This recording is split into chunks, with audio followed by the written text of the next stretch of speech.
I see letting go as death. Because whatever you let go of, you're reborn, bare, vulnerable, and in your truth. Letting go, no matter what you let go of,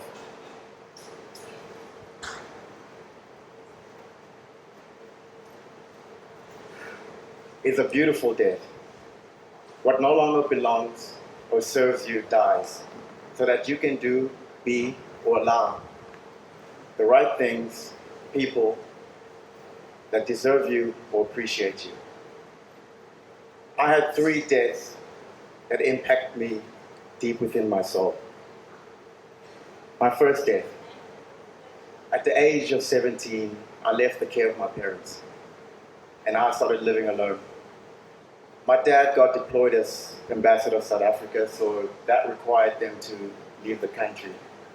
But I chose to stay. The first 4 years was wild. It was a rush. I was alone, doing whatever I wanted, living my best life. I thought I was a man. I thought I knew what life was about. But life tends to bring you down to earth real quick. I grew up in a very strict household. My dad was extremely controlling. He had this weird paranoia that people were going to get to him through us. So he projected all these fears upon his family. So given the opportunity to get out of that, I was like, yeah, I'm going to take it. It was like breaking free. Living alone was great. But lack of responsibility, accountability, and general life experience, it did more harm than good. I made the best of living alone. But my parents, at a point, had had enough of financially bailing me out. I was a 19, 18-year-old living alone for the first time. I was bawling every day. I was bawling a bit too hard. So they decided to make me live with them when my dad started his new term as ambassador of South Africa in Singapore. Even though I thought they were being really unfair, they were actually ushering me to death's doorstep. My first lesson on letting go. Letting go of my home was really difficult, especially when that's all I knew. And also, my belief that I was going to be the only black guy in Asia. So I defended and clung with all my might. I clung onto behaviors that were toxic. I clung onto beliefs that didn't serve me any longer. You see, the clinging gave me this false sense of justification, this righteous high. But the more I clung onto my lies, my fears, my beliefs, and my behavior, the more damage it did to me and the people around me.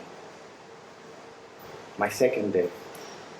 Growing up in South Africa in the late 80s, early 90s, and coming from a well-off family, I didn't fit in anywhere. I didn't fit in with the white people. Well, if you know your South African history, you know it wasn't a fun time for black people. I didn't fit in with the black people because who my parents were and the life they had given me, Western education, I could speak English, living in the suburbs. So they never saw me as one of them.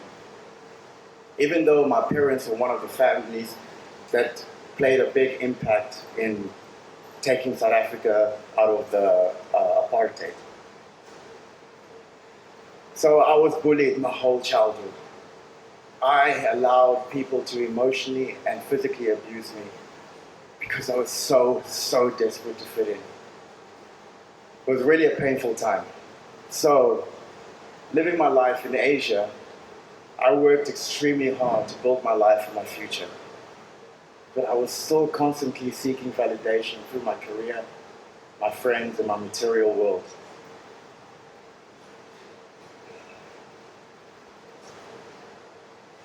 Don't get me wrong, I had a good life that any person who was seeking success. I had a great career, I was financially well off, I had a loving partner, a beautiful picture perfect, a beautiful perfect picture. But I was empty inside. I was using my life to fill the great void within me. I didn't know who I was. I didn't love myself. I hated my blackness so much. I was living a facade. A facade I created when I was a childhood was my alter ego. He would stand up for me in my later years. He was tough, non-emotional, very, very, very, very angry. That anger came from all the abuse from my childhood, which you will hear about soon. He was a bad boy, douchebag of note, deep in toxic masculinity. I was so afraid to tap into my feminine side because of the conditioning I grew up of being a black boy from South Africa. I excessively drank, did drugs, partied in social circles that were toxic. I hurt people who I loved with my arrogant behavior. I've never felt such darkness holding on to an image I created to survive and be loved.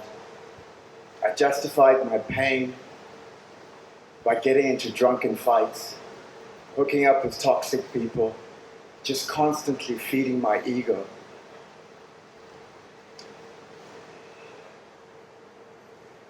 My inner child, so unloved by me, revolted, saying, "Enough is enough, Sifiso." Letting go of childhood pains is not easy. It's fucking hard.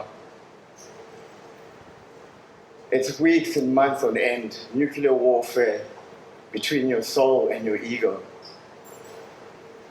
It's unveiling memories I thought that I had buried deep, deep down in my psyche. It's forgiving my father, who I thought never loved me because he was never there and never showed any affection. But how could he? He grew up from absolutely nothing in a family that never showed emotion. In the farmlands, in a 2-bedroom apartment, 7 brothers and 6 sisters. It's forgiving the people my parents trusted to look after me when they were away on business, who physically abused me and told me that just because your parents have the money to give you this life, don't think you're anything special. I was told about this by my mom when I was a bit older. She told me that every time they would come and pick me up, I was around 4 or 5 years old, she would find bruises all over my body. And she would ask me what happened. And obviously I would say, "Oh no, Mom, I hurt myself playing," because they told me not to say anything. My mom figured it out and confronted the people. This next part, I've never told anyone except my mother and my therapist. It's forgiving my cousin, who sexually molested me for 3 years. I was 7 years old, she's around 21.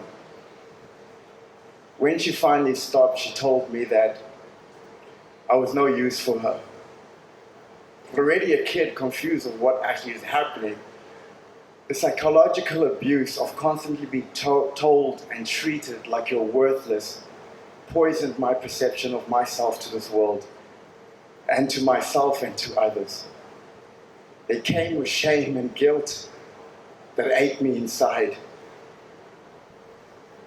Now, when all this emotional warfare is happening, I had already moved to Cambodia a few years earlier. I was headhunted by Nagarwal to run their technical department in the casino.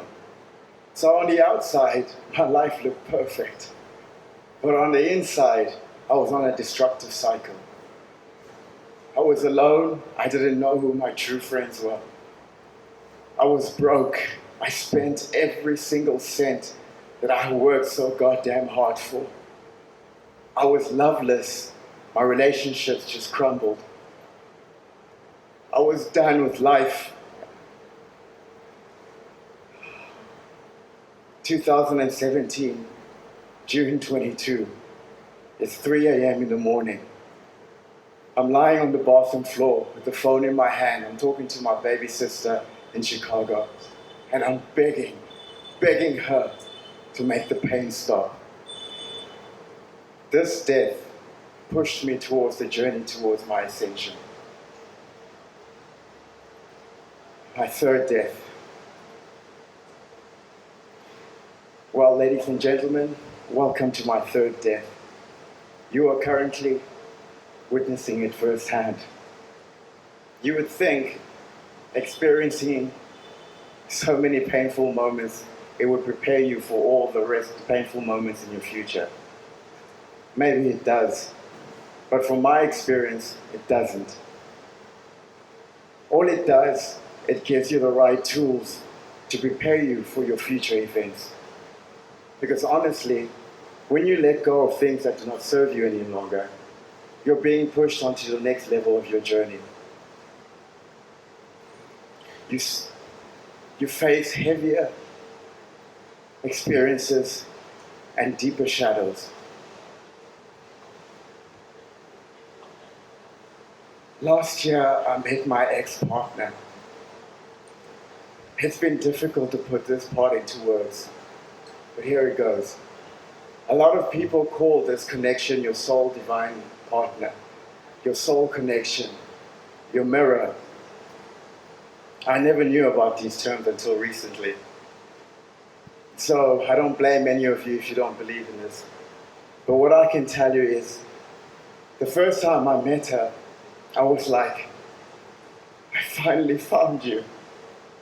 I found a home. I've never, in my whole life, experienced being with anybody or somebody and being so completely myself, at peace. No more masks, no more judgment. Just all of me and all of her. A love and connection so deep, it fucking scared us. I was her mirror and she was mine. She reflected shadows in me that I needed to heal, and I in her. So a few things can happen when your partner starts bringing out past pains, reflects past pains. You can either acknowledge these pains, face them, and begin the healing process so that you can grow and ascend with your partner. Or you can leave the relationship and continue this journey of healing on your own. Or you can do what most people do, leave the relationship and continue your journey wounded. Because honestly, if you don't heal the pains of your past, you will continuously hurt your partner and inevitably turn the relationship toxic. Well, she chose to walk away from us. I learned a new word on this third death. The tower. I'm going to try and paint you a story of what the tower is. So before completely letting go, you'll either experience mini tower moments, or the most painful of all, one massive tower, where when it collapses, everything around you crashes and burns. And no matter what you do or say, you can stop it. In fact, trying to stop it makes it worse. Trust me. After the tower collapses, you're in the mourning and confusion stage. You don't know what's happening, and you're asking yourself, why is this happening to me? You all cried out, you're empty, and there's nothing left. The difference for me with this death and the past two deaths is that I never went numb. The love I have for her never twitched. It's been a constant humming. Oh, how sweet is a heart filled with grace. This is when I learned unconditional love. I learned that I've grown so much emotionally from my first death. I have learned that it's okay to speak your truth to people. I have learned that it's very important to stand up for yourself especially to your loved ones. It's been difficult though, letting go of this. Because how do you let go of someone that you know right now is not good for you, but at the same time, know this connection was created through the cosmic? How do you let go of a love that you've never experienced until now, or even understand, but at the same time, it's what you've always wanted your entire existence? I do nothing. I let it be. I take the lessons the relationship has taught me. I forgive myself. I forgive her. I heal as best as I can, and I'm going to carry on my journey. All in all these painful parts of my life have birthed this man that you're all seeing tonight.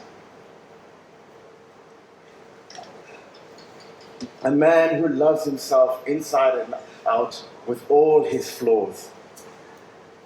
It has taught me that unconditional love for yourself and for others is the ultimate pathway to peace, acceptance, and happiness.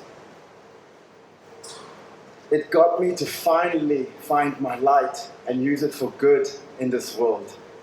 I'm not perfect.